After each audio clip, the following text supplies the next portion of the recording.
Welcome to CommTrack, where you'll never have to watch a movie alone. I'm your host, Tim Leifheit. And I'm Jonathan Knoell. And welcome to the series, man. This is awesome. Woo-hoo! Can you believe we actually got press for this thing before we even started this? This is Crazy awesome. as it sounds, it's true. I know. This is awesome. This is the best day of my life. So, let's get started. All right. Actually, the whole reason why we're here is because of Mr. Kevin Smith's Fat Man on Batman. I mean, I've been watching... or listening. Listening to? Yeah, watching. Well, I've been watching Batman, Right. the Batman movies with his commentary because, frankly, you know, how else do you actually plan on getting through those movies without someone there kind of perceptively next to you to go through the haunting nightmares of Batman Forever and Batman and Robin? Because Joel Schumacher can suck it. Oh, Jesus. Well, his movies can suck it. Yeah. So he's a nice dude. Yeah. But either way, yeah, holy shit. But yeah, here we are, and we're actually going to start out with our favorite Batman movie, because we actually share the exact same theatrical Batman movie as a preference, Batman Mask of the Phantasm. This was a movie released back in 1993 in theaters, and it was done by the same people who did the acclaimed series Batman Animated Series. So Bruce Timm, Eric Radomski, Alan Burnett, Paul Dini, Kevin Conroy, and Mark Hamill as Batman and Joker respectively. It actually was a bomb at the box office because Nobody saw it because it was hampered by production problems.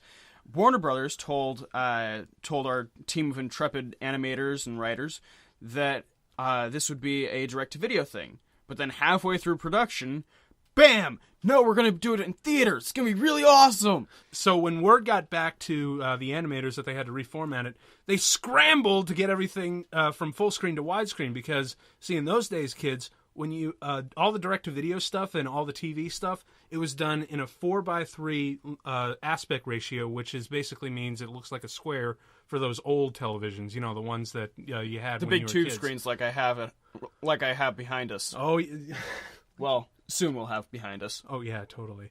I will.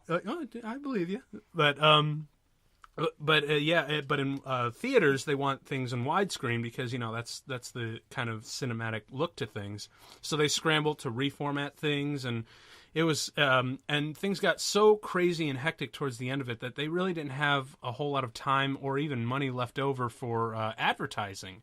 So because you never saw it, it's because they didn't get word out. Yeah. There was no advertising, and as soon as Warner Brothers saw the box office numbers, they pulled it from theaters, and that preventing you from really seeing it in theaters. Although, can you imagine going back in the day to seeing this movie That'd be in awesome. the theater? Dude. Just Batman just everywhere. Dude. All over that screen. Oh. Fuck The Dark Knight, seeing it in IMAX. This is the Batman movie to see in the theaters, dude. Yes, it is. Oh my! And the score by Shirley Walker and those big, like 7.1 surround sounds. Oh. Yes. Oh, God. You just made my mind gasm. Right? And we'll get to the score because the score is absolutely fantastic in ways you can't even imagine. So, how did you see this movie the first time around? You know what? Okay. I'm convinced when I came out of the womb of my mother, I was watching Batman. Well, I should the hope it Animated wasn't Series. somebody else's womb. But that was like one of my first shows that I ever watched. I mean, the shows that I really remember from the early years, I think was it was. Oh God, I'm trying to really think way back in the days because I'm 22 years old and I already have senior moments. So thinking this far back is a challenge. But Batman the Animated Series definitely was one. I think Inspector Gadget was another one. Gumby, the claymation stuff was. Oh Christ! Yeah, that was early embedded into my life. One of my friends fell into a kiln.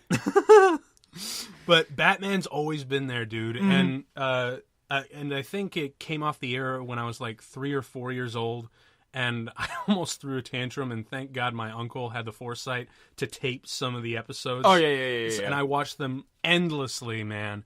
And eventually, this came out on VHS, and I'm pretty sure they got it for me one Christmas.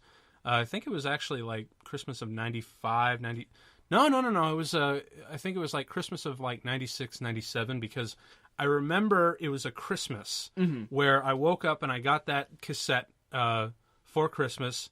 But I also got this tiny little Batman chair. And my sister got a similar chair, but it was in the style of Winnie the Pooh. Because she's 3 years younger than me, and she was like 2 at the time. Right. But yeah, I remember that, and sitting down to watch it, and just being in awe of the movie the entire time. And especially the fact that I had no idea really of what was really going on with the movie. Because, to me it was just, hey, it's Batman! Exactly. I mean, this is in the days when I was like, hey, it's Batman with Batman and Robin.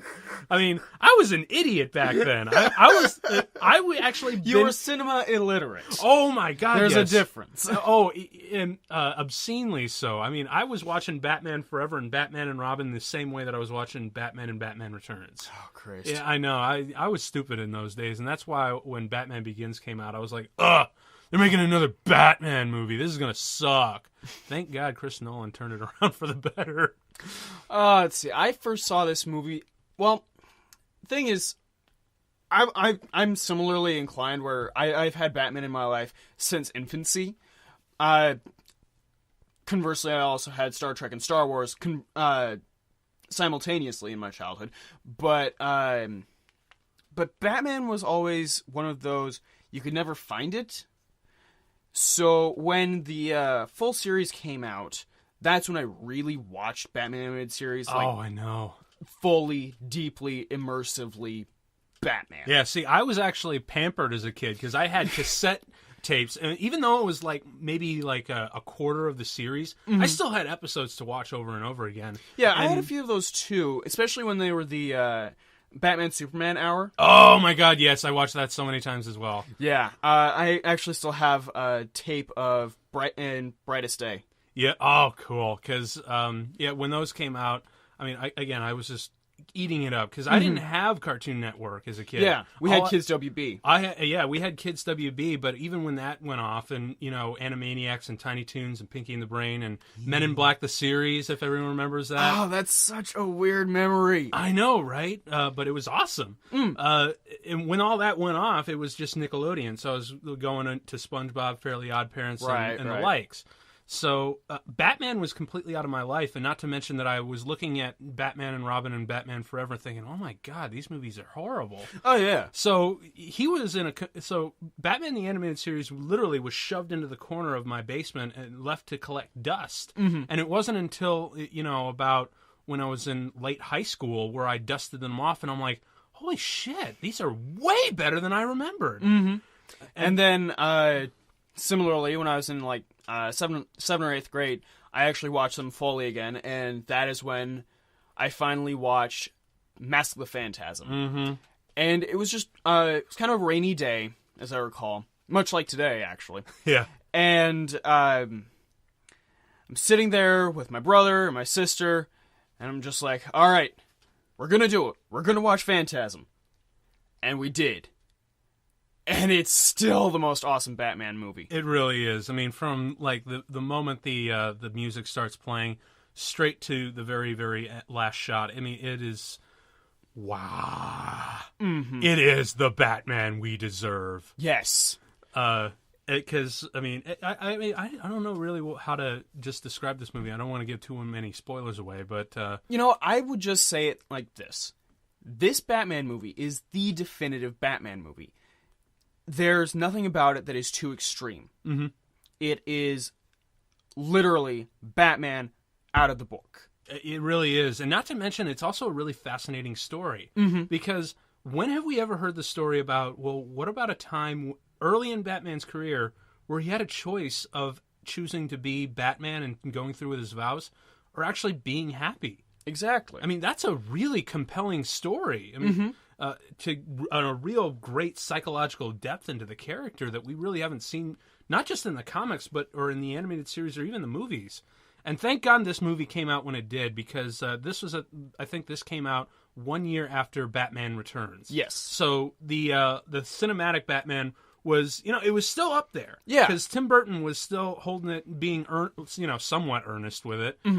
But it was starting to take that plummet that would eventually lead to the first shoe being dropped, as I'm fond of saying. Yeah.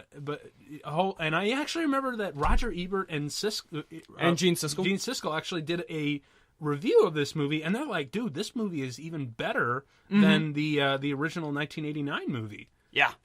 So when Roger Ebert and Gene Siskel both give this movie a big thumbs up, when they were like, meh, to 89 Batman, you knew that this was something special. And it holds up just as strong as today. Absolutely. So, with all that said, would you like to get it started? Oh, hell yes, dude. I've been waiting to watch this thing all day. In the description below, there's going to be a little timer button where you can actually sync up the movie to our podcast. So Same with on Mixcloud. So you can watch it, just with us. So we're going to start playing the movie now. All right. There's Bugs Bunny. The Warner Brothers logo. Fade out. And the music. Dude. Okay, I'm going to say this right now. This is the Batman score of the ages, dude. It's true. Because, I remember getting the soundtrack to this thing, and I think they had a few dark images of the images from the comics. And when you have this, dun, dun, dun, dun, holy Jesus! And I've got some big speakers, man. And when you hear that choir, the choir's just starting to sing, it's terrifying. Oh yes, and the choir is actually saying the names of different people in the crew and actors much in reverse. Yep. It's amazing. And the thing is, the music to me, why it's so perfect, is because it not only captures this dark, brooding creature of the night that seemingly will kill you and come out of the shadows, but the da, da, da, da, da, that little moment right there is where you can actually feel the tragedy behind Bruce Wayne. Oh, absolutely. And the strength that it requires to get out of that kind of a tragedy. That's where the Batman really gets empowered. I mean, Danny Elfman did a great job with the march, and that's the one that we usually hear with the dun dun. But this one felt like Batman. Yes, it felt like a real character thing. So now we're out of the opening titles, which is all CG. Yeah, it's entirely CG, and really surprisingly, it's held up well. I'm surprised. No kidding. I mean, and not to mention that it actually goes well with the famous Dark Deco that these guys are famous for. Dark Deco kids is when they paint things on black paper. So they actually have everything come out of the shadows to give it a real moody atmosphere. They did that on the show, and it looks gorgeous. Now, fun fact, that CGI opening was actually supposed to take the place of traditional backgrounds. Yep. Not soon after this premiered. But because of the way it looks, because it still does look like it's CG, you can tell, they decided to not go with CGI backgrounds. And right already, dude, 2.5 minutes in, Batman just comes in, BAM! And kicks the Jesus out of him. And I look... kicks the Jesus out of him. Oh, I know, right? But, I mean, look at this, dude. Batman's just pounding ass. I love this shot. He's trying to get the gun, and then... BAM! Oh, fuck, dude. Oh, that's damn. Batman right there. That is Batman. Oh, my God. And you know what the thing is? I also noticed And he's not chatty at all, either. No, dude. He doesn't... He's just out there he's not even there to take names. He's just there to land punches. Here's the Phantasm. Dude, already, 3 minutes in, we're already getting everything, right up front. It's awesome, man. And that was a lot of bullets in that gun. I still want to know how those bullets were able to go through the smoke. Because we'll figure it out later who it is under there. But another thing that I got to point out here is the sound design, dude. The sound of the Phantasm's voice is awesome, especially if you got. Okay, ladies and gentlemen, if you're watching this movie, go see it on a really big screen, and if you can, get some kick-ass speakers. Oh yeah. The sound and music to this movie is just out of this world. And if you actually noticed earlier when Batman was punching the fuck out of those guys, they were actually using the same punches from Raiders of the Lost Ark. Oh, yeah. It's awesome. I love this. Well, it's a very, very simple and very common punch sound effect. Yeah. And that was actually made from a leather jacket with a bat. Love yeah. that shit. All right, here we go. And this I thought was just like really creepy. This, you know, you can almost tell that this dude's like a Batman knockoff, because normally, you know, Batman would jump up and just like obscure his cape, but. And now here's another big thing about this movie. In the animated series, we had like Jim Gordon was shot, and there were a couple of people who like got like seriously hurt. But right here, this dude fucking straight up dies. Yeah, they whacked Chucky Saul like straight up, and you know that was a nice little frame. And this shot I still remember from being the trailer. Where the announcer's like, Batman faces his greatest enemy. And he just cuts to this next shot, and I'm like, stairs!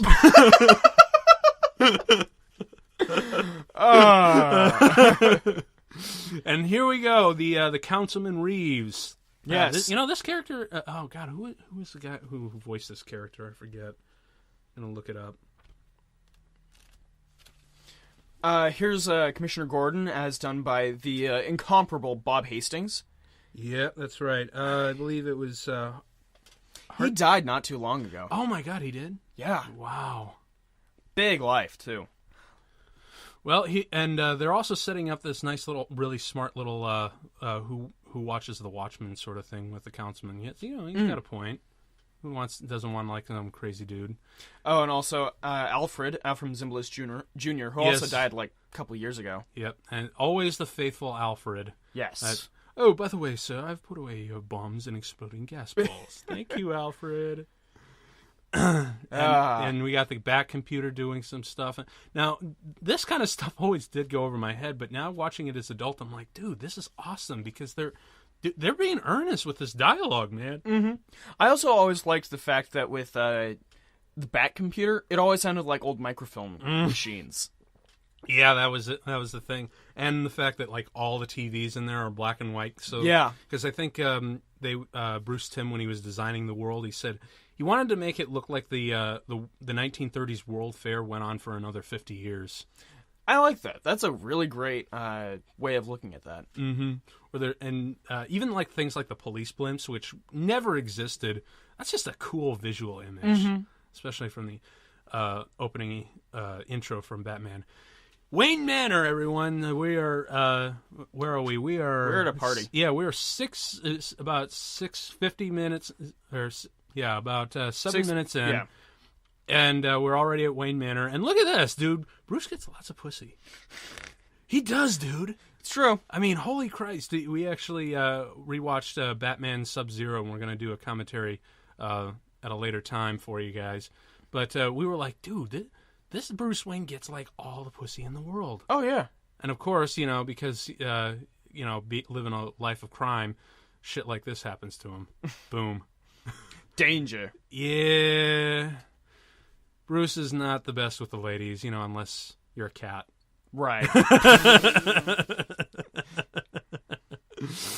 Oh, man. But, although I'm trying to think what else I can say right here, because this Councilman Reeves character, who was the dude who voiced it? I am looking now. All right, cool, because I remember watching the movie, and I was like, all right.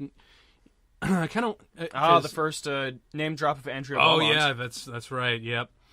Because that's another cool thing that these guys did. They didn't like pull a love interest that was known from the comics, like Julie Madison or Silver St. Cloud. Mm-hmm. But they made made a brand new one. And this stuff right here, like moments like this, where it's really visual, really atmospheric, and the music is just chewing the scenery.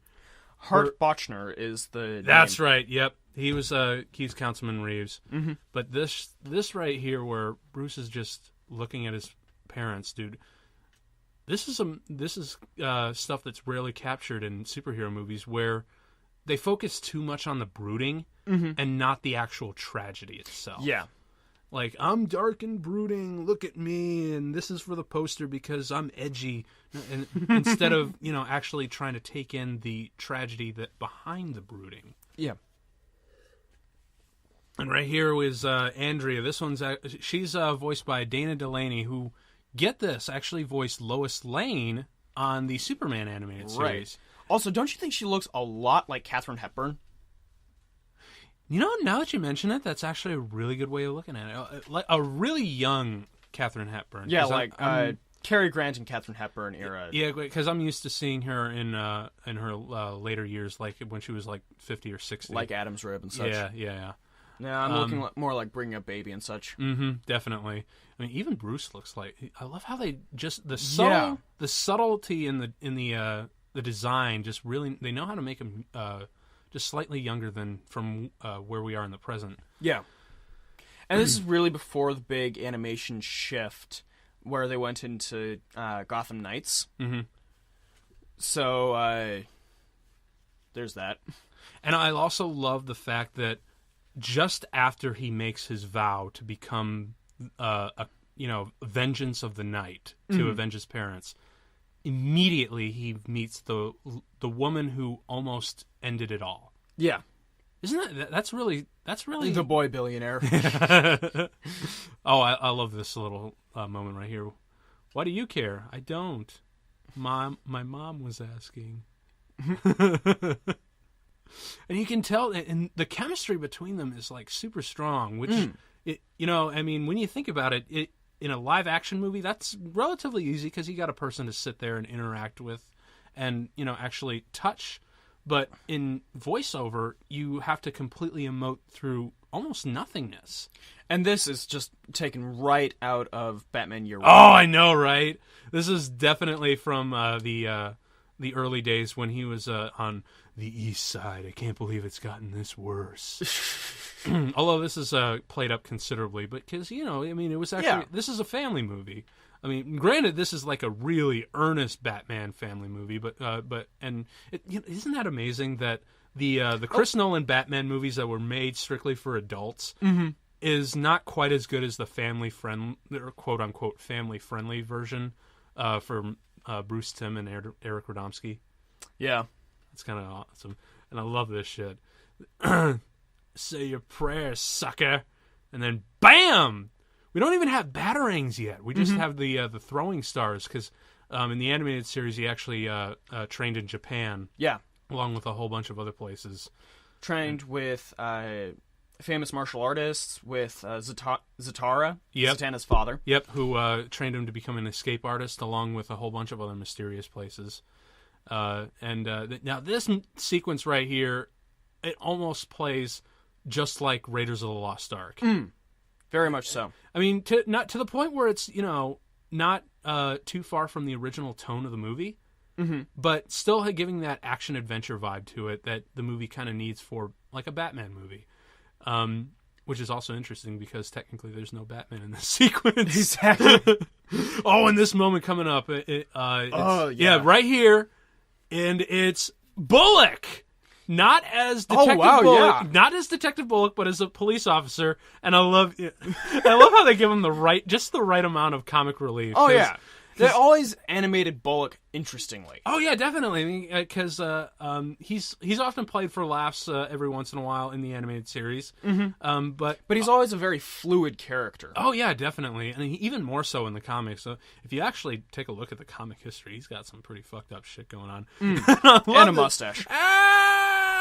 This is awesome. How cool! Oh shit! How cool would this have been to see in like a live action sequence? It's true, and none of this here couldn't be done in a live action. Oh yeah, all of this could have easily been done just as well on a live action movie. And although I'm kind of glad that they didn't, because to me, I think it was actually I thought that's kind of cool. Batman with a hammer. With a hammer, Captain Hammer.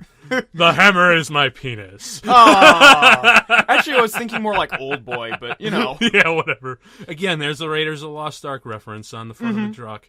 But the thing is, I'm kind of glad that this movie is done in animation and not live action, because there was a thing that I was reading when I was reading Year One. David Mazzucchelli. Thank you. Mazzucchelli. Sorry. Yeah, sorry if we butchered the name, but he wrote once that comic books are true when they're drawn. Yeah, and Batman being a comic book hero, this is and it really does reign true because when they draw Batman for these series, he's real, dude. Mm-hmm. I mean, Christian Bale and Michael Keaton can do the best that they can to bring flesh and blood to the character and make it something tangible that you can touch at cons, but it's still slightly too grounded in reality. There's not enough comic book in it to really give it that. Yeah, right here is where he's like, we've got to strike fear with him in the start. And he's like, that's not, it's close, because you can tell Bruce is trying to find Batman. Trip over some loose cash. Jesus God. Mm-hmm. And I love how they give Andrea some real spunk to her. Mm-hmm. Because, they give her some real intelligence, some really witty lines. Because if you remember in the Batman movies, the live-action ones at the time, when were the female characters given something really interesting to say? Beyond Michelle Pfeiffer? Yeah. Very rarely. Yeah, no kidding. I mean, so this was a nice glance, especially for a Batman who really needs chemistry. And I love this. Look how sweet this is. Kicking the crap out of each other until they kiss. Mm-hmm. Just like all couples do, right? Can you dance? I don't know. Should you dance? And I love this look at Alfred. Oh. It just composes himself and runs out. It's like Bruce later on just tells him when he's like changing out of his bat suit, because he'll have a Dark Knight Returns moment where he's just standing naked in the Bat Cave, and then Alfred walks in and goes, "Ugh," and then Bruce looks at him and says, "Let's face it, this isn't the worst thing you've caught me doing." Oh. Yes, we need a little more Iron Man for all this. Yes, totally more Iron Man. More Iron Man for the comics god. All right, now take a look at this scenery, dude. I remember when this dude came out and the cigar came out. I'm like, dude, this guy means business. Oh no kidding, because the atmosphere in it is just fantastic. It's very Godfather. Oh yeah, totally. Oh well, Godfather was supposed to be in the daylight, but who's counting? It's really Halloween, just classic '80s horror. And I really love how those guys, like, they say the bat that iced this guy. And then here we go. This is a second appearance of the Phantasm. Buzz. Oh, Jesus. Sorry, last time I watched a thing with Buzz, it was Mr. B Natural. Oh, man. So I'm going with the nothing much wrong with Buzz, except his hair. That is literally the best voice you can put over the Phantasm. Can we just replace the Phantasm voice with that? Oh, hell no. No. And I also really love the music from this, where it goes. Oh wow. The voice of Phantasm? Yeah. Stacy Keach. Oh, what? Right on. Yeah, because he was also you'll see him later in the movie, but he voices a dude named Carl. We'll identify him for you. And I love that right there is an awesome reveal. And I also love these kind of cryptic little things like "time to pay for your sins." Yeah. I mean, dude, this is evil. Yeah. And now, right here, this moment, whoosh. What the? That was spooky. Even as a kid, I'm like, this is a little scary. And now I'm like, dude. Oh man, I was raised right on this kind of stuff. Oh, same. Now isn't Abe Vigoda in this movie? He is. Who does he play? Isn't he the monster that we're gonna see? Salvatore Valestra. Yeah, we're gonna. So we'll see him in a little bit. So sorry for the spoilers. Oh no, that's fine. But well, that was more to the listeners. What few listeners. Anyway, we got to start somewhere, man. Yep. So you always lure a loser, Mr. Bronski. Now, this is another thing that I kind of prompted me to do another horror movie about being buried alive, because I thought, and the thing is, this scene was really scary as a kid for me, because in the backyard there was this little stairway to the basement made of concrete, and it was shaped exactly like a grave. And when I was down there as a kid, I was expecting for that angel to fall right on top of me. So that freaked me out as a kid, just because I didn't like going back there. It was creepy. and dirty, filled with leaves. And again, dude, we get another straight up death. Oh yeah, with straight up murders in this one. Mm-hmm. And if you notice, there's like serious firearms. I remember back in when Batman the Animated Series was coming out, there was like a lot of controversy for that because originally it was supposed to be for like ray guns and lasers and that sort of thing, some stuff that really couldn't exist other than like comic books and such. But no, here he is. Yeah, here it is, Salvatore Valestra, the next mob leader, voiced by Abe Vigoda. Yeah, a really cool Godfather reference here. Can you believe he's still alive now?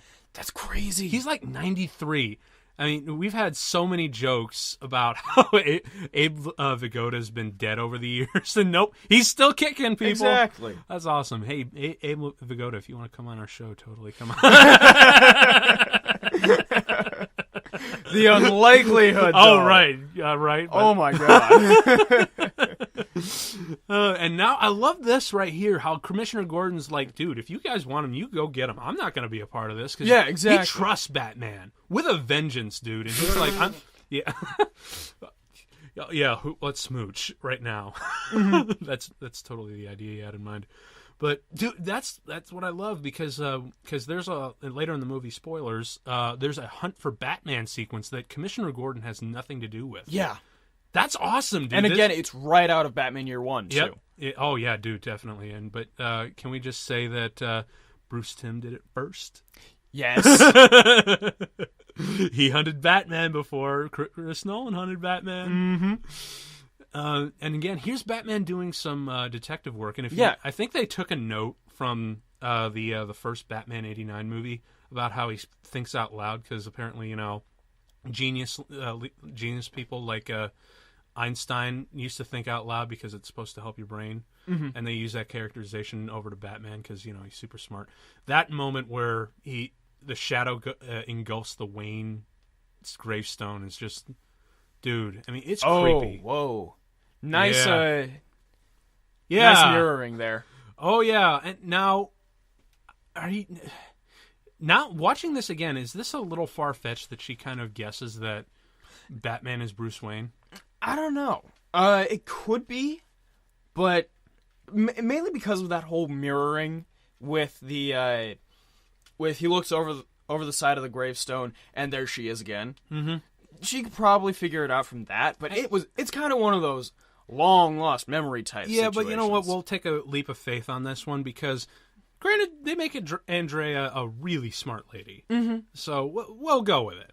It's a little far-fetched for these guys, and especially with the caliber that we're dealing with. Look at the my God, dude.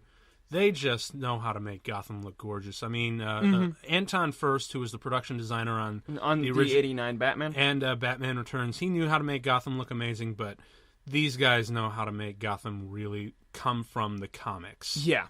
At least truest to it could be. I mean, Anton Furst obviously did the best job for live action, but Bruce Timm, Eric Radomski, all these guys who worked on the animated series in this film knew how to bring Gotham out. And I love the image. Batman really is a creeper, isn't he? Investigative. Yeah, well, again, it's not the creepiest moment he has ever did. It's true. Like handing Amanda Waller her towel from the shower, and he just looks at her and says, "Get dressed." Yeah. And right here we got the world of the future. Yes. This is another really cool design, and I love those two kids in the background. That totally wasn't us as kids, no, was it? No. See, right now here I'm looking for the requisite Bruce Timm or Paul Dini cameos, because there are always a few characters that are designed specifically to look like them. Look at that, man. Bruce is happy.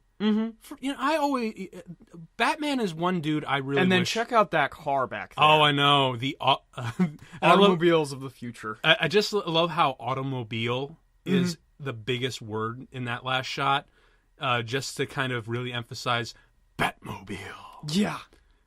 Oh, and it's even red, too, like in Detective Comics number 27. Yeah, it's very reminiscent of, like, the Human Torch suit before the Human Torch suit. Right. So again, Bruce Timm did it first. So, but oh man, that was another really cool design that they were able to do. Not just giving this kind of retro future sort of thing in the regular world, but they also have like a little insight to the future itself. Yeah. But going back to Batman, look at him. He's so happy. Mm-hmm. Batman is the one character that I always root for that he never has to be, because dude, for a guy that has had so much trauma in his life, I'm like, I always pray that he has a happy ending. But it's the curse of Batman. He can never be truly happy. Is the thing. I honestly wish he was. No matter what story it is, no matter how good or bad, I always wish Batman was happy at the end of his career, at least. Not like in Dark Knight Returns, where he's this bitter, lonely old man leading a bat army. But like Batman Beyond, or even Batman Beyond, where he's just like this recluse, this old sour puss of a recluse, hidden away in dark Wayne Manor with only a Ace the Bat Hound to accompany him. I always wish Bruce Wayne the best in the world, because he deserves the best in the world. He does, man. I mean, money doesn't change that. Mm-hmm. And thankfully, and I really did, and now watching this movie again, I really do wish that he and Andrea got together, but it couldn't happen. Yep, because crime in Gotham City is always fucking with Batman, because the mob is about to, in about 3, 2... Oh, Carl. 1, yep. Carl Beaumont, the same dude who voices the Phantasm, which is a... Yeah, that is interesting. Yes, it is, and we'll find out why later. But yeah, dude, the mob walks in, fucks around with Carl Beaumont's business. I'm clumsy. I'm sorry. I'm so sorry. Yeah, fucks around with his business, dude. And because of that, later on, it just completely screws up Bruce Wayne. I love that line. Oh, that's just a great line. More people should have lines like that. Yeah, and now that character that you saw looking in the mirror, we'll get back to him, because there's a really big twist about that, which is awesome. This sequence coming up right here is probably one of my favorite sequences from the movie, because I had a little Robin cycle that looked a lot like those motorcycles that these jackasses are riding around. Mm-hmm. So I used to reenact this scene a lot with my Batman toys. And again, here we go as Bruce, very year one-ish. Yeah. Ready to just kick some ass, even though he's not afraid to. Oh yeah, be Bruce he's going to jump right into the fray here. Oh yeah, dude. Because I mean, look at this. I mean, you can't just stand by. And I love this. Oh, bam! Smacks into him, and he's not pulling any punches, dude. Nah. And whoa! I love it. Anytime they go over like a over a bridge, they have to hit the water because they don't want anyone dying. There are too many people dying. That takes a lot of muscle. Yeah. Holy shit, man. That guy right there. You almost would have thought he was gonna be the Joker, but that's not to be, folks. Later on. Anyway, I love this moment. Jumps it up on there, and then BAM! That's Batman right there. It reminds me a lot of the first episode of Batman Beyond, actually. Oh, really? Yeah. There's a Joker fight that happens a lot like that. Oh my God, you're totally right. Although in that one, Bruce Wayne actually kicks their ass with a cane. With a cane. And this time he gets his ass handed to a cane. Oh, that's going to be a couple of broken ribs right there. Yeah, I'd say so. Dude, how many ribs do you think Batman's broken in his career? He must have broken all of them. I feel like he's by now replaced every single rib. Jesus. And the guys are off with that fucking awful. That's such a... And dude, Batman, and here's Batman coming through Bruce's psyche, and even through the drawing board. Hey, look, it's Space Ghost. Oh, I know, right? Actually, Bruce Timm totally stole like a lot of Batman's facial features off of Space Ghost. Yeah. Funny enough, did you know that Jack Kirby and the creator of Space Ghost, Alex Toth, were best friends? No way! That's awesome. Sweet. And again, in turn, Jack Kirby and Bob Kane were really good friends too. So. Yep.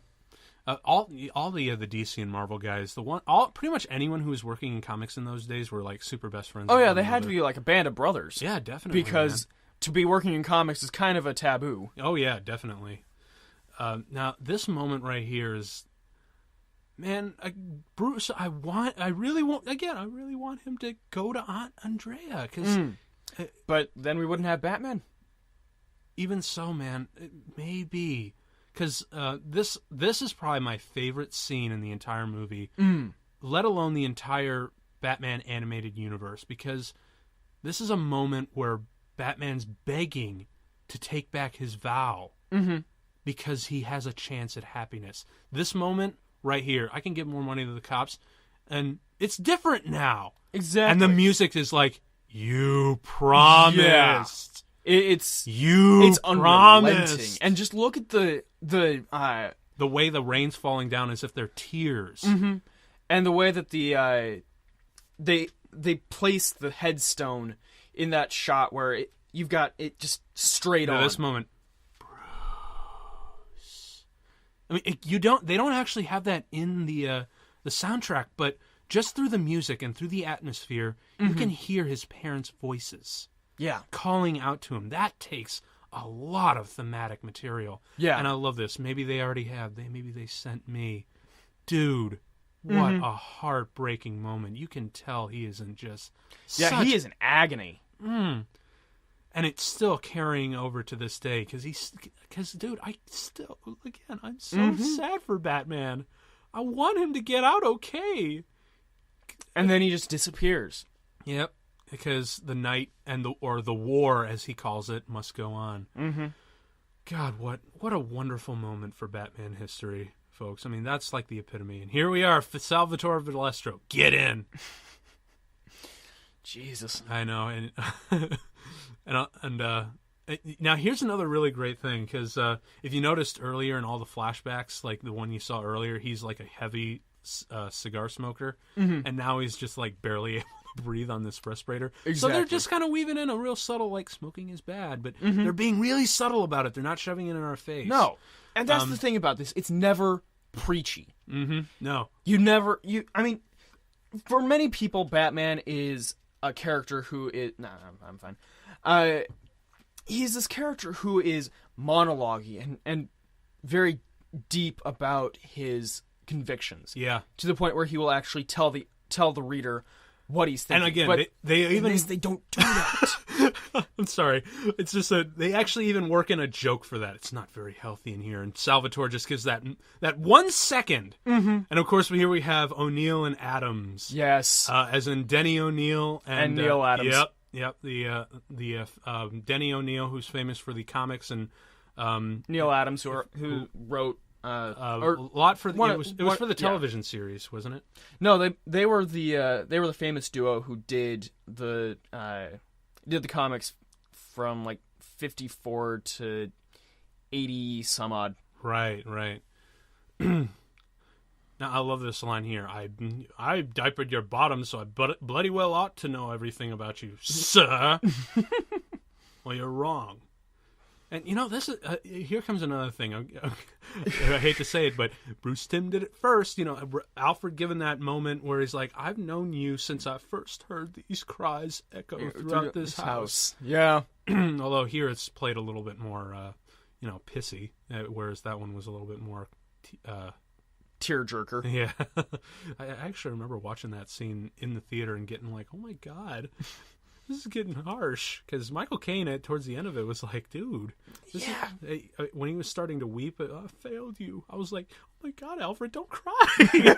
You're making me cry. All right, here we go. Back to the flashback. And now look at Wayne Manor. It's beautiful. Exactly. And it's got that very rare moment of sunlight on it. Because almost always it's cast in shadow. Even during like when he's older, it's almost always kept in the shadows. And oh man, dude, a cigarette box. Well, again, Batman's never been good at romantic things, especially later throughout his career. But this right here, man, dude, look how happy he could have been. But of course, the curse of Batman is about to... it's about to hit him like a wrecking ball. Or as they're calling it in the movie, the plan. And I'm changing the plan. Dude, thank you, but Again, the omen of the bat comes back out. It's as if it's as if his parents are literally reaching out of the grave to say, "No, you promised, Bruce." And the fact that you have all those bats coming out of a crevice, very similar to that scene in Batman Begins. Yeah, totally. Bruce Timm did it first. Oh my God, yes.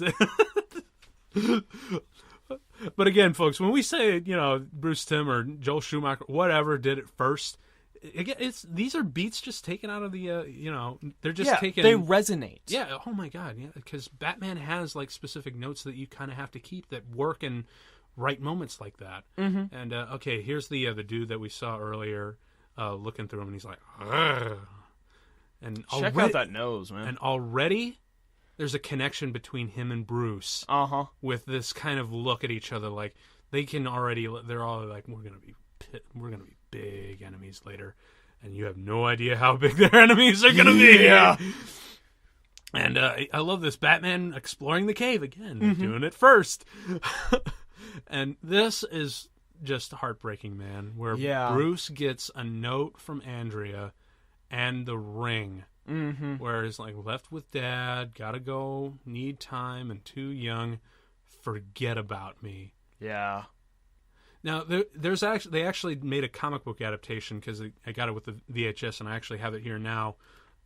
When that moment happens, and I'm glad that they didn't do it in the movie, because they did it in the book, when he gets the news, he shouts, "No!" And it's much more dramatic where he just hangs his head. Now, this here, the birth of Batman.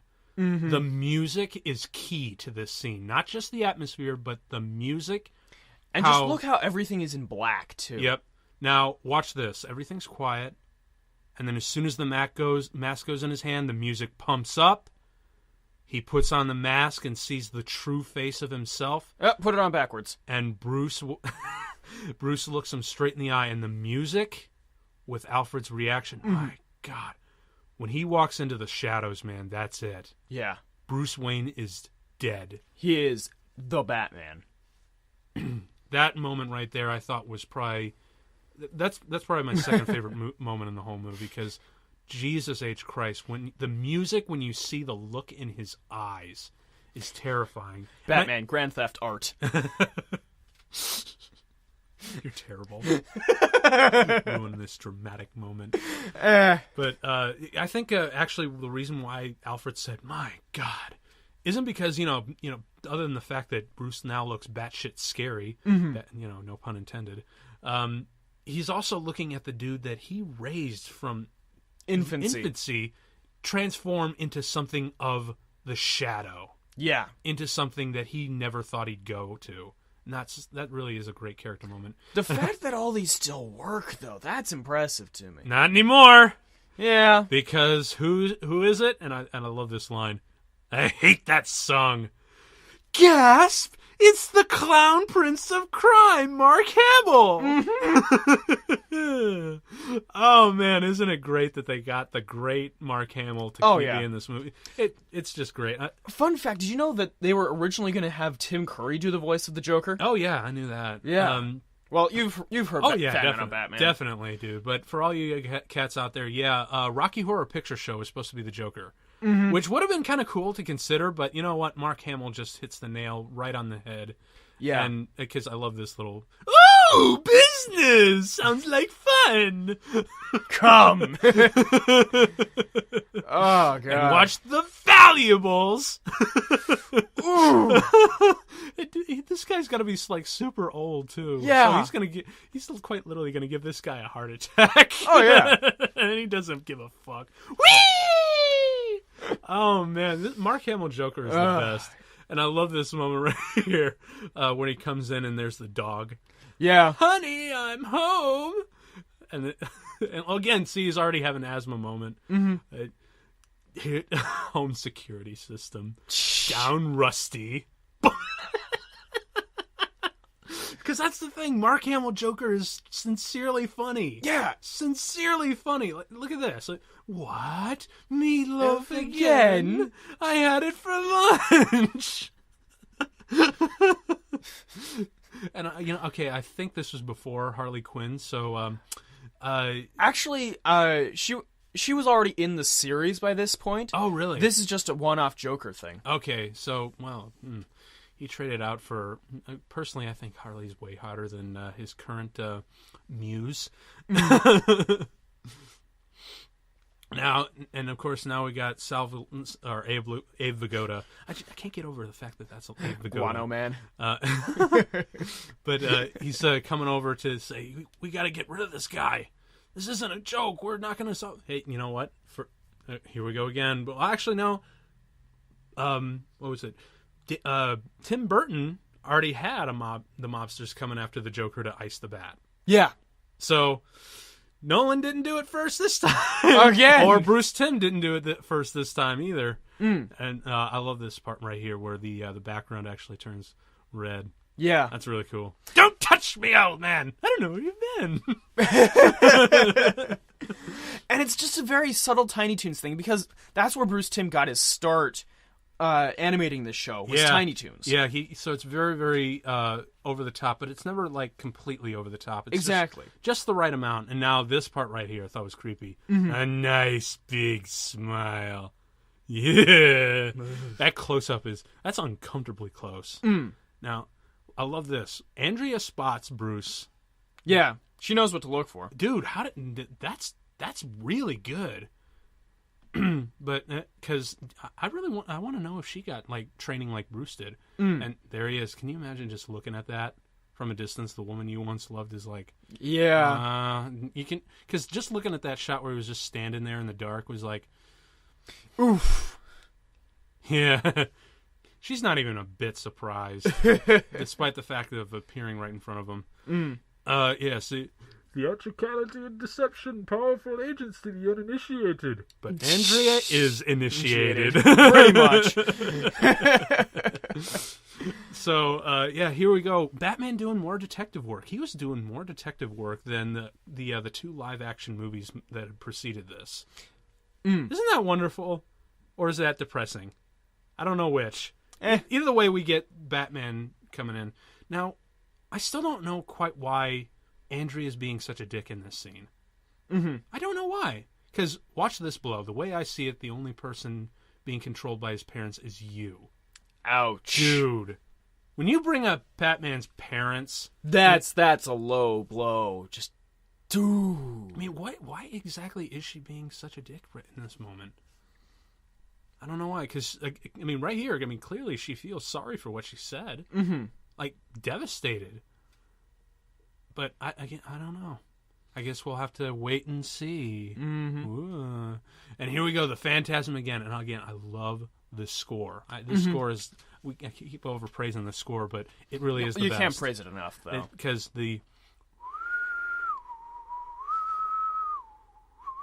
that is just... with that image, it's just awesome. And this is awesome. Oh, man, this is a great moment in the movie where... So, Valestra, your angel a death of waste. What a twist! It is M. Night Shyamalan. Oh. Whoops! Now, if he really is dead, does that mean every time the Joker is released his poison smiling gas, what gives that really creepy look on people? Oh, yeah, just the rictus grin there. Yeah, does that mean that he really did kill all those people in the past animated series? It's possible. I love how they always kind of ambiguously stem over that. Like, that's how they got it past the censors, obviously. But here, obviously Sal did not make it. Now, here again, the music is just huge. Look at this, man. And check out the plane. Oh, dude. And I love the sound of this. And this is probably my favorite track in the movie, besides the main theme, The Big Chase. Yeah. I highly recommend you guys go online and or back into stores or whatever, get the score, the expanded score to this movie, because it is outstanding. It's incredible. And Shirley Walker actually, before her death, actually stated that this movie score is actually her favorite composition. So you can tell that this was definitely huge. And I love this part. Now, does that voice sound familiar? Perhaps Carl Beaumont? It is the same guy. Whoa! But now here comes the cops. Now this moment coming right here where he disappears into the smoke and the chopper comes up. This part is straight up year one. Like now this cop chase is done way better than the one at the end of Dark Knight. This is huge. Yeah. Listen to the music, the horns. And also check out how large scale it is too. Yeah, but again, the music is just huge, man. Huge. Even the Deadly Forces author. Look at those gunshots, man. They're huge. Seriously, if you're watching this on a laptop, stop this commentary right now. Stop the movie right now and plug in some badass speakers. Yeah. This sequence is huge. You thought The Dark Knight was huge in theaters. This one's even bigger. Just not just really from the scope of the movie, but just from the breadth of it. And I love this. And you can tell I've been waiting for this for a long time. And because Harvey Bullock has had a real history with Batman. Yeah, he's always like, it's gonna be me and you. I'm not talking law. And now here we go again. We got Batman cornered in a construction site, just like in year one. Exactly. And I think they're like totally ripping this off. Absolutely. For sure. But you know what? Who cares? Because one, it doesn't look a whole lot like the actual comics. But and at the same time, it's definitely a completely different sequence. And by this point, we've also seen another really big Batman chase sequence like this in the animated series before, with On Leather Wings. Oh yeah, dude, but it was not as big as this. I mean, look at that. I mean, he's making mistakes. That's huge. Yeah, and that not to mention that explosion almost straight up killed him. Yeah. This is something that they rarely did in the animated series, but they were able to get away with the movie. He's bleeding. Yeah. He's got some serious head trauma, and there's animated blood, man. You don't. I think you saw that for the very first episode, On Leather Wings, like he said. That's the only time they ever let Batman bleed in the animated series, but here, because it's the movie, they're like, well, fuck it, let's go for it. And since then, they've been really liberalized since the DC animated movies came out. Yeah. This moment right here is awesome. Just boom, boom, fire! Boom! They just light it up. All of the bullets. Light him up, and I love this. It rips away to reveal a post. Yeah. Now, here's the moment in this chase sequence where I thought the music is absolutely the best. Where, dude, I'm surprised it doesn't have the secondary mask. He felt like 20 stories right there. Exactly. But,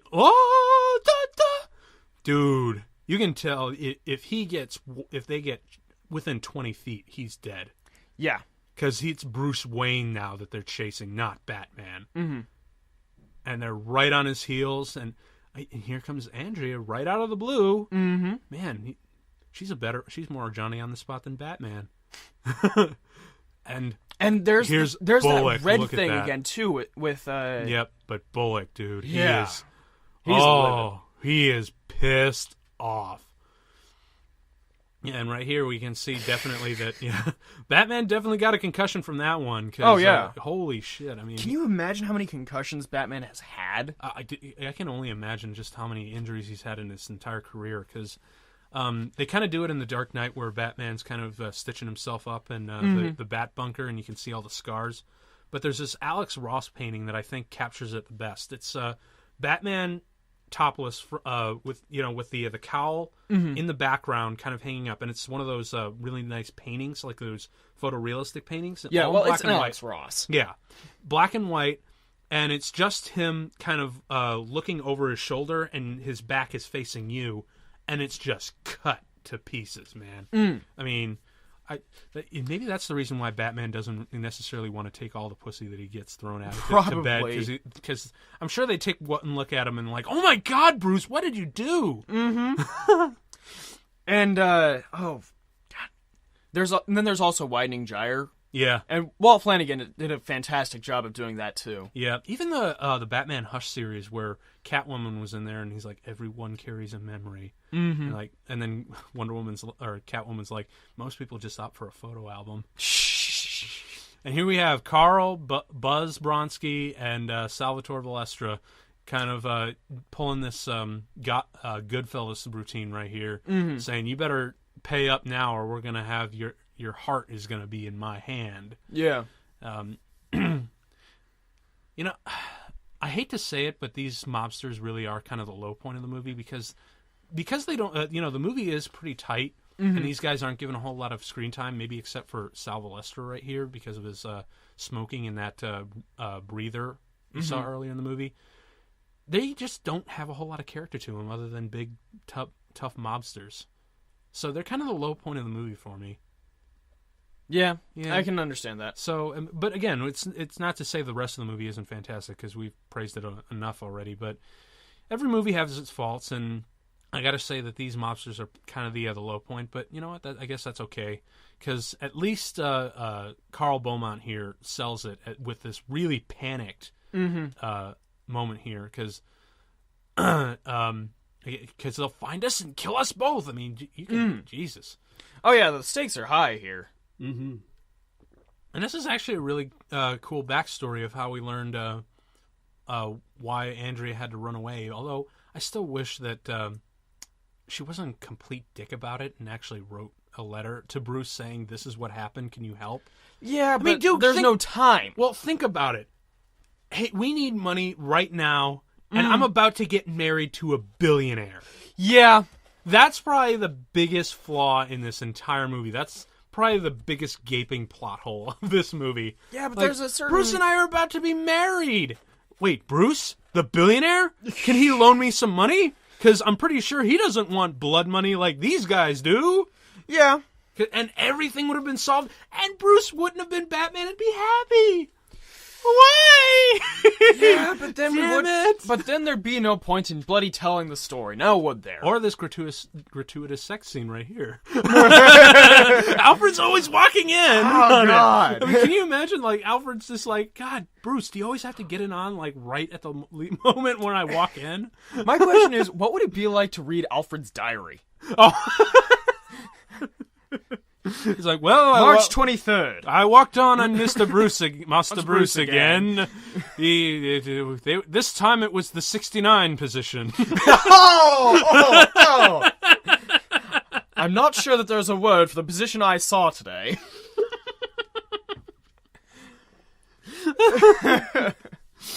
That's actually a really sexy shot right there. Because is she wearing anything below the waist? Probably we don't know. And again, he's happy again. Why? Why didn't you just give Carl Beaumont some money before they left for Europe? They could have helped him, man. You're Batman. You help people. Oh man. Oh well. But and again, but you know, besides that gaping plot hole, the point of the story is, what if Batman had a choice to not be Batman and be happy? And here he is again with the same dilemma before he even became Batman. He still loves her, and there's still a possibility. And he's really considering it. Because, he's already paid his debt. His parents really do seem like they might be happy with it. But who knows? And I do love the way that they designed his parents, too. Yeah. Because he does actually look like the result of those two having coitus. Not to mention they got some real presents. And speaking of presents, here's your present for the night. Plot twist!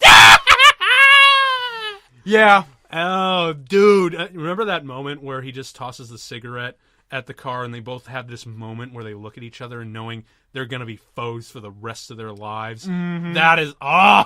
they don't even know it yet. Exactly. And right here, 4 Gotham precincts were on Batman's heels, and he still got away. Oh, yeah. Unreal, man. Oh, and check out the hat. Yep. Man. Actually, that's very reminiscent of the episode The Laughing Fish, where he walks in. He's like, presenting the Joker!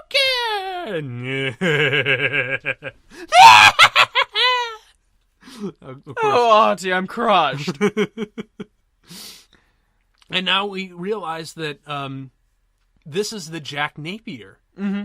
But again, it's never really mentioned. It was mentioned a couple of times in the animated series. Yeah. That his real name is Jack Napier, just like from the 1989 movie. But now we really get a sense of the Joker's past before Joker. Yeah. Which is super rare, man. Oh, yeah. The fact that they were working for he was working for Salvatore, Buzz Bronski, and Carl and it ain't the Bat. Yeah, and Chucky Saul. It's more like the Ghost of Christmas Future. Well, granted, he does. Yeah, he the really Phantasm does look like that, and that's totally the idea. Because I think he's there to be the Phantasm is there to be its own thing, but be enough of Batman to frame him. Yeah, which it definitely works to his advantage. Because, and now we're starting to find out that Councilman Reeves here also is not only in cahoots with the Joker, but also with the dead mobsters. Mm-hmm. Well, we had that before. Yeah, we did. It was super brief. I mean, we really don't get the extent, and we'll see just how damaging things are in a few minutes. But, and here we got Andrea, just who they were talking about, and Joker. Check out the car phone. Yeah. I love that Art Deco stuff. But again, here we go. Ain't that a coinky dink? We're talking about the old man, and the spawn of his loins just happens to call. It's a great line. I love that. And dude, this part right here is just fucking creepy. Oh yeah, dude, what does he even do to him? I don't even want to know, dude. Yeah, because this is Joker. Anything can happen. Mm-hmm. Anything. And the laugh that's echoing throughout the hospital and into Gotham, fucking creepy, dude. Mm-hmm. This guy, what was his name? Hart Bachner. Yeah. He just sells that laugh, dude. Yeah, he does. He must, although, to be fair, he's faring a lot better than Sal Valestra did. Oh, yeah. He's also got several years on Valestra too. Mm-hmm. I'm curious if Joker actually went soft on him. That might be, because this might be extreme, but Jesus, man, it's Joker we're talking about here. Well, I'm kind of surprised that he didn't just straight up kill him. Yeah, because there's a moment coming up where if he did kill him, there would be the plot would probably drag a little bit longer. Not that there's anything wrong with that. No, because this movie is awesome. Mm-hmm. With this right here. Oh, yeah. Just the creeping. Yikes.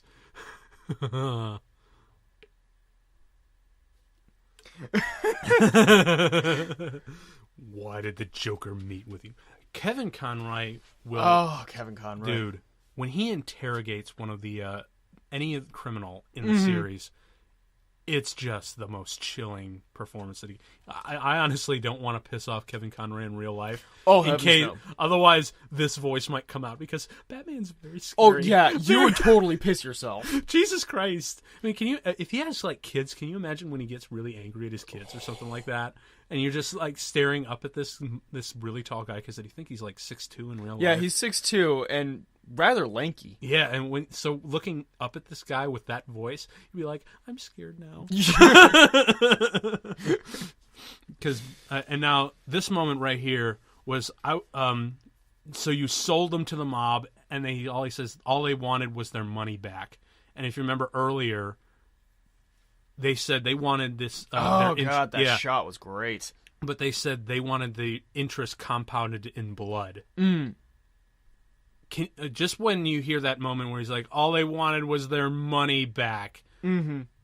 That is just, oh, geez, that's devastating. Yeah. So now we got, Batman's now creeping on Andrea. I'm surprised he hasn't done this already. Considering he heard that she was back in town. But again, I guess as they say, or as Batman's I feel like having her hide the Phantasm costume. Oh, shit, sorry. Spoilers!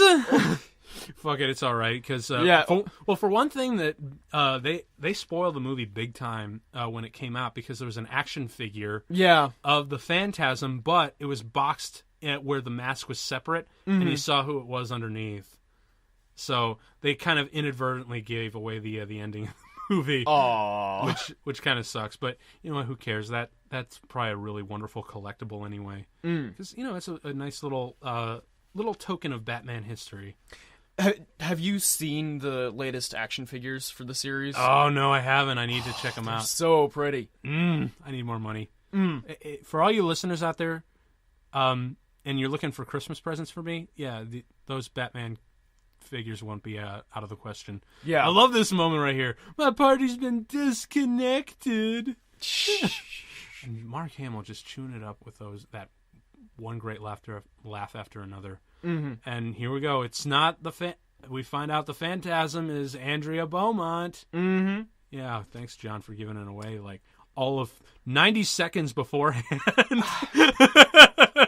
It was bothering me, but really, the idea that she would hide the costume in her closet is kind of a bad idea. Well, of course. I mean, we've seen how smart she is. Yeah. And I love this moment right here where he just takes an apple and all you hear is the scream. Mm-hmm. That was awesome. And it turns out the Joker is also responsible for her father's death. Yeah. And finally, she's going to get the bastard. Yep. Although, isn't it interesting that Joker was responsible for Bruce Wayne's parents' death in the movie, and now he's responsible for his the love interest's parents' death? Mm-hmm. Tim Burton did it first. And here we go again with... now, this line always felt a little off. Joker, your angel of death awaits. Yeah. Just this... It shouldn't have been Jack Napier. Then a cockroach on steroids. And, it was actually a really clever idea to use the same voice as Carl Beaumont to voice the Phantasm. Yeah. Because it really would have been that's a really good red herring. Although, I feel like with one more small touch-up of a rewrite, they really could have made that sell. Mm-hmm. But, this is, it's animation. They got a limited amount of time and money. So not a whole lot of time to do that sort of thing. But even so. Now, dude. Yeah, he's brutal in this one. No kidding. I love this part. And whammy! Yeah! Ow! You're not... Ouch. And now this I thought was really creepy as a kid. Mm. That is... What am I looking at? Yeah. Made you look. Now, this could have gone really badly right here. Punching the fuck out of Joker and a choice between bologna and a meat cleaver. Thank God we got a taste of bologna. That glass is probably double laminated or double paned. Well, it was this is a pretty old and abandoned exhibit, so... Yeah, but glass does not degrade that fast. It's the comics, dude. It's comic books. Again, one of those things... remember, we just pointed out a huge plot hole in this movie. Like, gaping. Like, I'm talking Dark Knight Rises worthy plot hole. So, but still, this reigns as the better Batman movie. Especially for its time, because, boy, do we need Batman at this kind of time. Oh, God. No capes. Oh, God, right? Right? No capes! Well, she already took off her cape. Yeah, she did. But still, yikes. And where's Batman? Where's Batman to save the day? There's Batman! On a motorcycle. Take off your cape now, Batman. No capes. No capes. Yeah, that's a really cool animation right there. I wonder if that was rotoscoped. I don't think so. Well, because it's moving a lot more fluidly because animation is actually moved 12. It has only 12 frames every second as opposed to film in 24. Mm-hmm. But sometimes when they want to go the extra step, they will do the 24 frames. Yep, because just to save money. They only do half the amount of frames per second that film does. Mm-hmm. And as you can see, throughout the whole movie, that's the way it's been done. And it's been done that way for almost, 40 years? Something like that. And it looks just, to the eye, it's totally fine. And here he is, Batman, world's greatest detective, figuring it all out for us. Mm-hmm.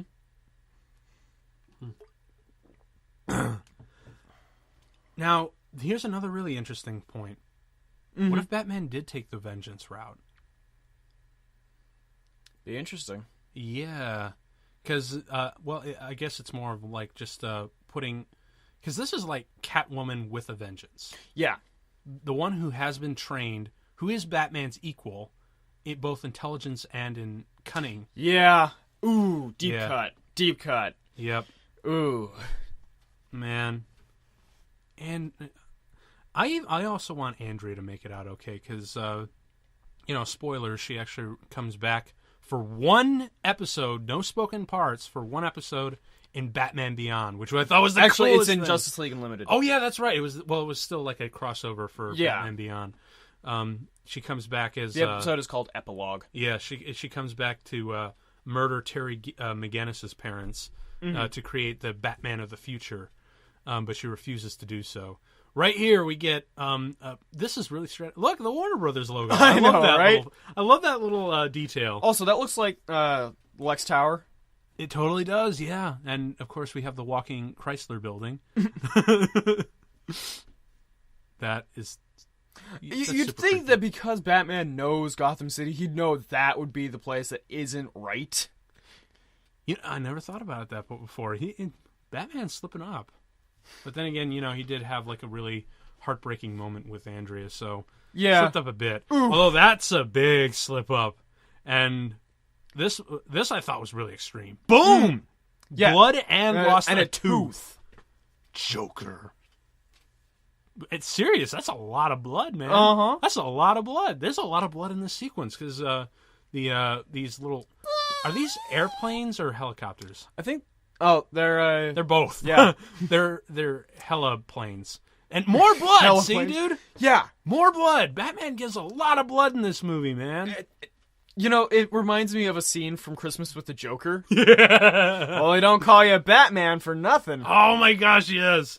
Actually, in the I'm going back to the comic adaptation because when I was a kid, I got this on VHS, and there was a comic book adaptation that came with it. Mm-hmm. And he just smashed it with his hand, dude. And that's metal, right? And here he comes, boom, swishing down, and I love this.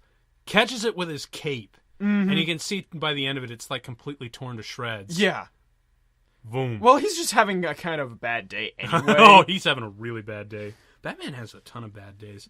But this line in the comic is actually changed a little bit, where it says, in 2 minutes, everything goes up in the biggest blast since the Asylum Christmas party.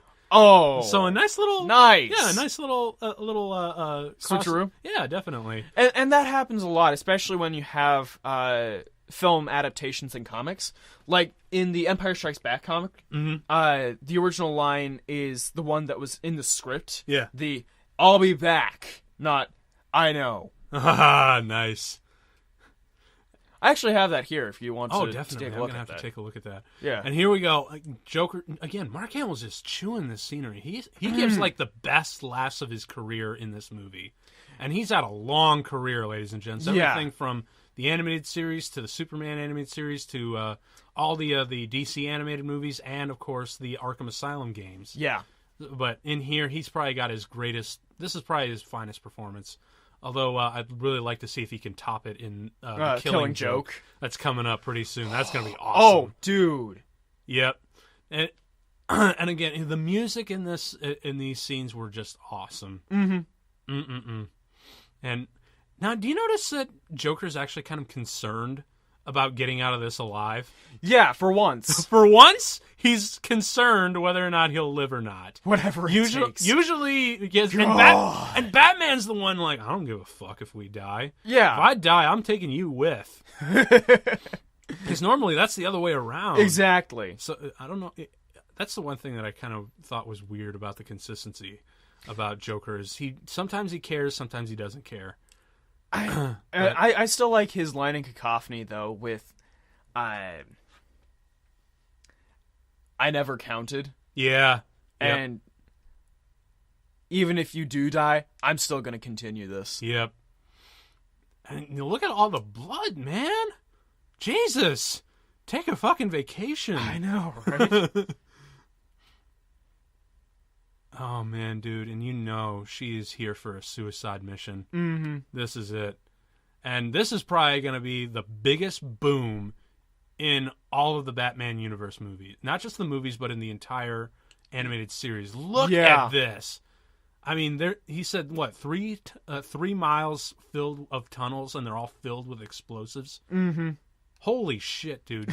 You would have thought an atom bomb went off outside of Gotham. Although, that wasn't to happen until Dark Knight Rises! And again, the choir right here. Again, the exploding girlfriends thing. Yep. But, dude, Bruce Timm did it first. This choir right here, dude, it is huge! Mm-hmm. And that laugh along with it. And there she goes. Andrea's supposedly gone. Mm-hmm. Which is, just fucking sucks. And boom. Here's where Batman gets fucking lucky. He gets thrown down into the sewers, and basically all he has to do is, not drown and just stay limp enough to let the flow of the water take him out. Because, and, oh, God. He's got cuts all over, Man, he's gonna have such infection. Jesus! Alfred's gonna have to really pull through on this one tonight. Yeah. And boom. Love that score. Mm. I can't say it enough, folks. Love that score.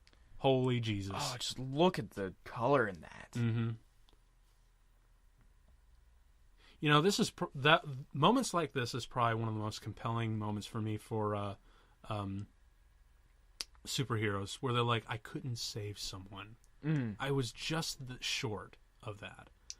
And now we also establish right here Batman neutral.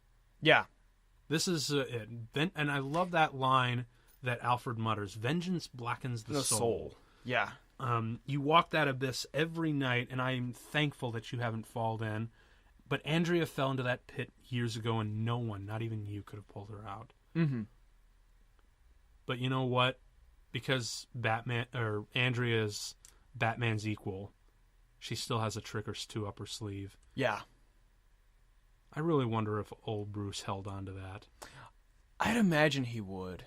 But I kind of wish that they brought that locket back, because that is even if it's only in the trophy room for a second, because man, what a loss for him. Mm-hmm. I mean, this is like him losing his parents all over again. Well, man. If you remember in Return of the Joker, no, wait, it's not Return of the Joker, it's the episode Out of the Past.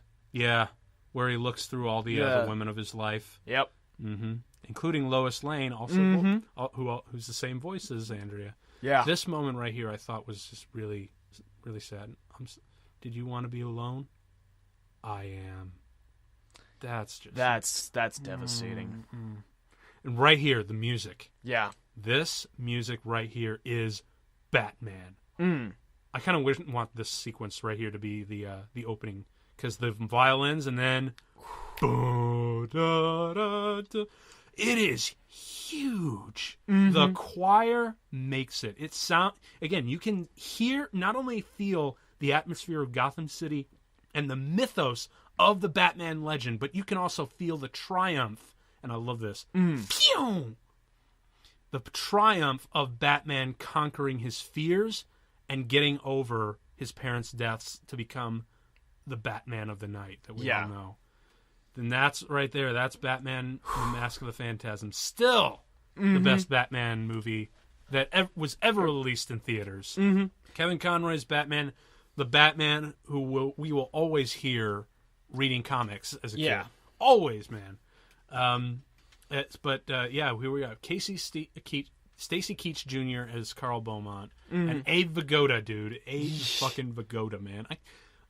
I actually looked at the IMDb list, and I'm like, get the fuck out, dude. Abe Vigoda is in this movie. That is just... That's pimp, man. Well, they always had a really great voice cast. Oh, really? And Andrea Romano's voice direction is, to this day, legend. I mean, she's still kicking ass in the studios nowadays. She does the voice direction for SpongeBob SquarePants. You're kidding. No, she does. That's why I love this show so much as a kid, right? Oh, yeah. She also did the voice direction for Animaniacs. Yep. I mean, that's pretty much a show. Oh, God. She does the... Pretty much. I mean, she's like your go-to voice director for just about any show. Mm-hmm. Now, this this song right here, this is actually performed by, I think, Tina Fey. And if you don't know who Tina Fey is... I don't think it's Tina Fey. No, I'm pretty sure it is.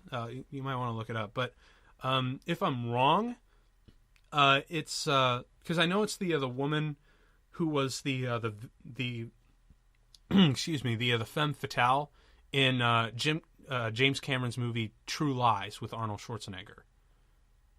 Because it turns out this is like one of the few times that, because she does have a singing career, but this is like one of the few times where she actually got some serious publicity for her singing career. All right. Yeah. But you might want to look at the soundtrack. I'm looking. The soundtrack I meant.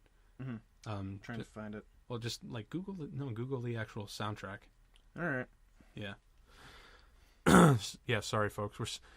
I assure you we're totally professionals. Oh yeah, definitely. We don't need Google for any of this stuff. We have it all memorized. Right.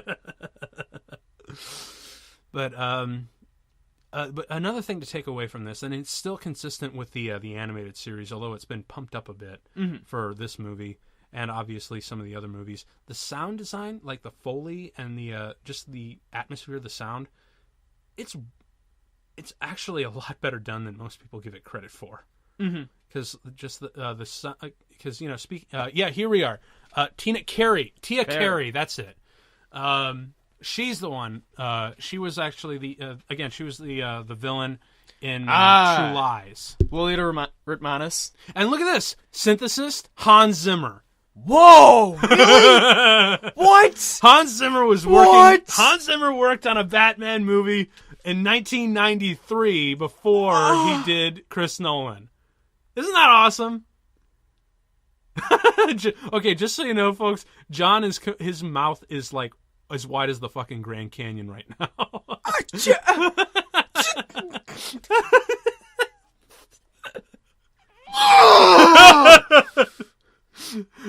You gonna be okay, John? God damn it! What? That's awesome. It is awesome and very fantastically interesting. I know, right? And now we get all the time. Well, he's okay. The ones with James Newton Howard are significantly better than Dark Knight Rises, although except for that Bane chant, because I'm a big fan of that Bane chant. Motto no, Bane. Yeah. Yeah. Yeah.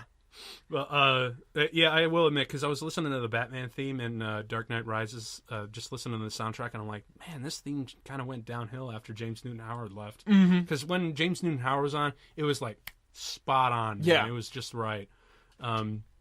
But yeah, I guess Hans Zimmer, and it's interesting that Hans Zimmer didn't do the traditional thing where he's like, I'm going to steal this and make it better.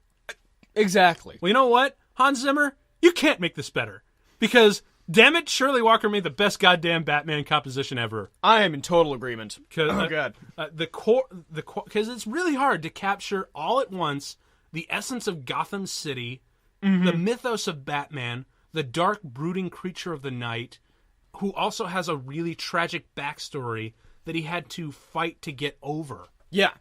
And it's all encapsulated in that one piece in composition.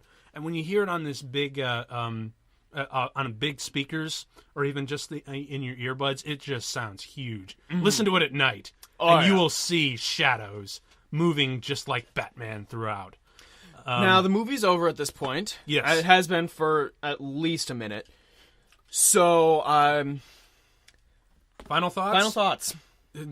I mean, what can't we say? Again, this is the best Batman we're ever going to get. Exactly. And you know what? I really wish that that all the animated stuff didn't go straight to direct-to-video, because they're doing way better job than any of the new stuff that DC's doing. I mean, Green Lantern, Man of Steel, dude, what the fuck are you doing? Get those guys, give them a script, and have them helm the script and produce a movie, and just give the DC universe to these guys, because they clearly know what they're doing and they're very passionate about it. Oh my God! And they know exactly what the fans want too. Well, they know how to balance it out, and they've worked with these characters for years. Exactly, they have experience. Give them the screenplay rights and give them producer rights, so they have good creative control. Hire a director and make that movie into a live action thing, dude. Because nothing in this movie couldn't be done with practical effects. Oh God, yeah. And if you look at some of the DC animated movies, granted, you still need like a lot of big Hollywood production things to back it up, but it's a superhero movie. We kind of I think the biggest thing that they would have to do with this movie, if they were to do it live action, would be the big explosion at the end. Pretty much, yeah. I mean, because and even that could be kind of CG. Well, it was the 90s, but so you have to be a little bit more careful because 1993 was Jurassic Park, and that was when CG exploded. So even then, they still had to do that. You made a pun. That's not funny at all. You made the pun first, man. Whatever. So yeah, folks, that's it. Batman and Mask of the Phantasm. Seriously, pick up this DVD. In some stores, you can actually find Sub-Zero or Batman Return of the Joker, the Batman Beyond movie, as a 2-pack. Get them. And watch them, enjoy them. Watch them. If you've got a big screen, put that shit on, turn the volume up, dim the lights, and enjoy. Even just get the soundtrack, guys. Cause I cannot stress enough that this soundtrack is the Batman score of the ages. Because I have all the Batman soundtracks. I've got the first 2 volumes of the animated series. I've got the one from 89 Batman, Batman Returns, Batman Forever, and all 3 of the Chris Nolan movies, plus the Dark Knight Returns soundtrack, the animated movie soundtrack. Yeah. And out of all of them, this one hits home the best. Yeah. I think the one that came kind of close, because I can kind of imagine the Batman music starting out with Danny Elfman and like, oh, it's amazing. Shirley Walker took it and then took it more. Well, modified it slightly in the right new direction, or the right quote unquote right direction, and then with Mask of the Phantasm, she kicked it into the high gear and found the perfect note. Now, honestly, there's only one Batman animated movie that I can't find the score for. Batman Mystery of the Mystery of the Batwoman. Yep, Mystery of the Batwoman. Yeah, because that one was that's actually a pretty underrated flick. Actually, it really is. We should do that as a CommTrack at some point. Definitely. I think maybe sometime in the summer or something like that, when things start to kind of slow down. But dude, this has been a really nice, rousing first episode. I really hope you cats out there enjoyed, listen to us yak on for about 2 hours, because we enjoyed it. I really hope you guys enjoyed it because, it's just fun to listen to hear what. Well, you know what? I take that back. Now that it's all over, I kind of want to hear what you guys have to say about this movie. What are some of the memories that you had? Just comment below and share with us and like us and all that good stuff. So for now, I think it's time to sign off. I'm Tim Leifheit, and I'm Jonathan Knoell, and you've been listening to CommTrack, where you'll never have to watch a movie alone again. Peace. CommTrack is hosted by Tim Leifheit, that's me, Jonathan Knoell, and Daniel Gill, and was created by me, Tim Leifheit. If you have any questions, comments, or would like to make a suggestion for a future show, contact us at CommTrackPodcast@gmail.com or find us on YouTube at CommTrack Podcast. And you can also find us through the Radioactive Walrus Entertainment Network at radioactive.walrus.entertain@gmail.com. Find us on Twitter at Radio Walrus Pod, YouTube at Radioactive Walrus, all one word, or like and comment on our Facebook page.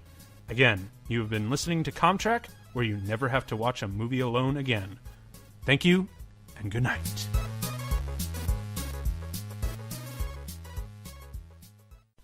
This has been a production of Radioactive Walrus Entertainment.